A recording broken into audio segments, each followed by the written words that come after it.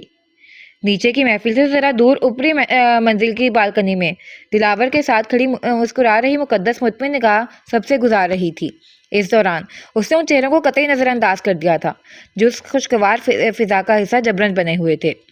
ہوتے ہیں نا کچھ فطرتاً تنگ نظر، تنگ دل، حرص، حسد، قدورتیں رکھنے والے ناآسودہ لوگ جو اپنی انا و ضم ہستی میں چور خود سمیت اپنے ارد گرد کے لوگوں کا بھی سکون برباد کر دیتے ہیں، جو خود تو نہیں بدلتے البتہ حالات کے بدلے تیور ٹیڑھی انگلی سے گھی نکالنے کے مستاق ان سے گھٹنے ٹکوا لیتے ہیں، جیسے ابھی ناظمہ، سمرا، زہرا، شہباز عثمانی وغیرہ توہن کرہن موجود تھے۔